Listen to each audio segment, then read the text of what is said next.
Andito kami ngayon sa San Jose, Batangas.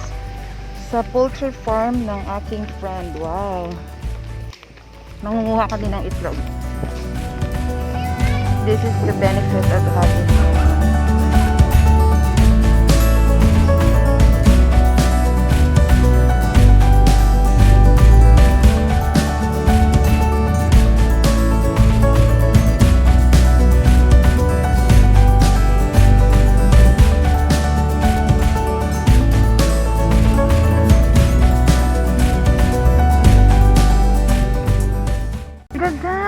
mamaya bunutin kita. Red string. Ang mahal yan, Mare. May binili ako niyan online. Magkano? Meron ako nga doon. Kinuha ko lang dyan. Oh. Kamay na lang po. Bukas ang delivery. Ang ganda. Ang lamig ng hangin. Makuha ka lang ng marami, Jean. Makati yan. Di ba yan gabi? Gabi nga yan. Wild gabi, kumbaga. Ayun, oh, maliit lang. Ito gabi talaga yan, Mare. Ay, pine tree. Gabi talaga yan. Iba yung gabi sa badyang. Saan mo papapasok pa? Ito na po yung mansion niya. Bakit meron dito ano sa inyo? Hindi lang ng tiyo, hindi ano. Inuwi. Sa Pasig, pinakilo na yan. Hi guys! Dito na sila guys!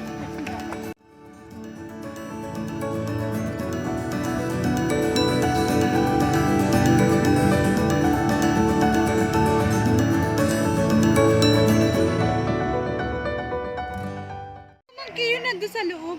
Okay, so nandito tayo. Ito na po. Ayun yung mga natumba ni ba?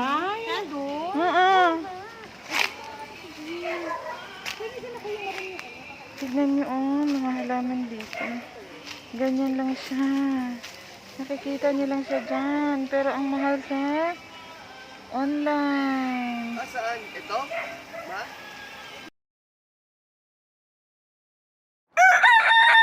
Ito yung mga itlog.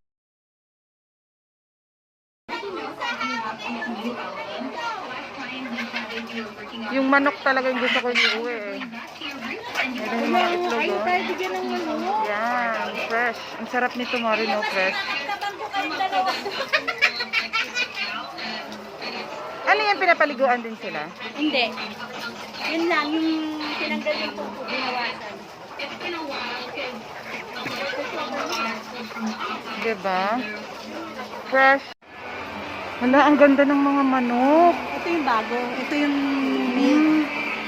So, nandito na po kami ngayon sa poultry ng friend ko. Nang-harvest kami ng itlog. Ang cute. Ang cute ng mga manok. Ganito karami. This is like thousands.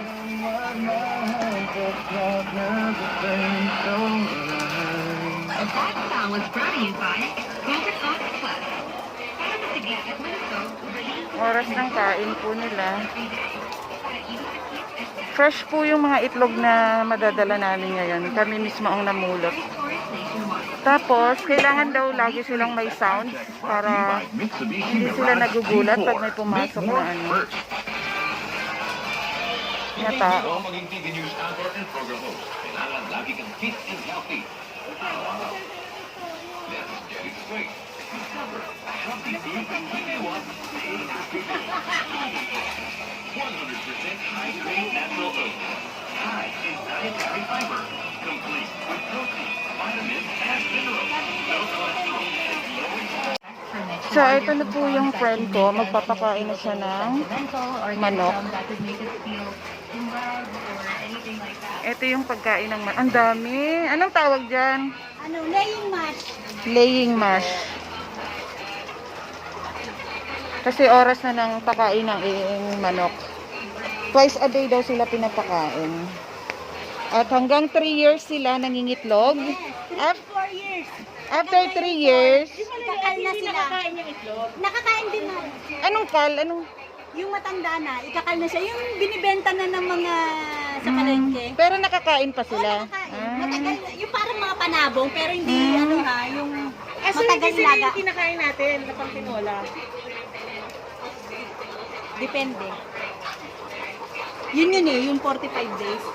Ah. Pas na to eh. Ito kasi pang ano lang eh. Mari, may tanong ako, ba't yung sa kabila medyo mga maputi sila? Doon, matanda na yon? Oo, kasi nung May pa yan eh. Ah. Mag-iisang taon na yan ito bago pa lang. So magpapalit kayo? Okay na naging siksikan sila. Apat-apat talaga ang capacity ng isang ganito.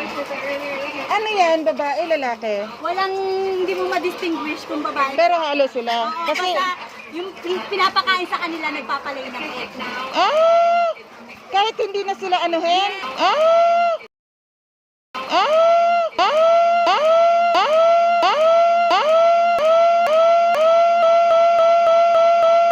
Ah! Kahit hindi na sila anuhin? Kahit babae lalaki, hindi. Ang galing! Nasa kinakain pala. So, lalaki o babae, basta sa kinakain. Oo.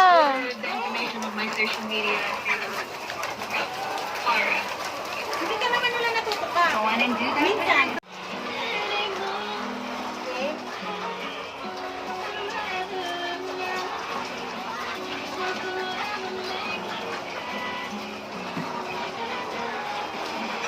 So, isang dakot, isang linya.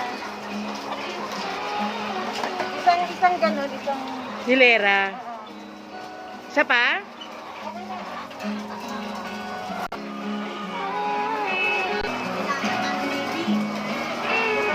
Kaya kinakausap ko sila. Para mangitlog sila ng mangitlog. Instagram a while ago, and I know that you have spent a lot of time with your fur babies, and there's also lots of new music coming up. So how has this whole new normal been for you? I know that it's quite an adjustment, especially for musicians. So how are you holding? Diyos ko, hindi lang kami sa halaman, pati sa kawayan. Ito na. Ito yung sa likod, ano. Ako, pinagtrabaho talaga natin si Teban. Sabi ni Teban, wag na nga kayo babalik! Sabi, mamaya pa kami.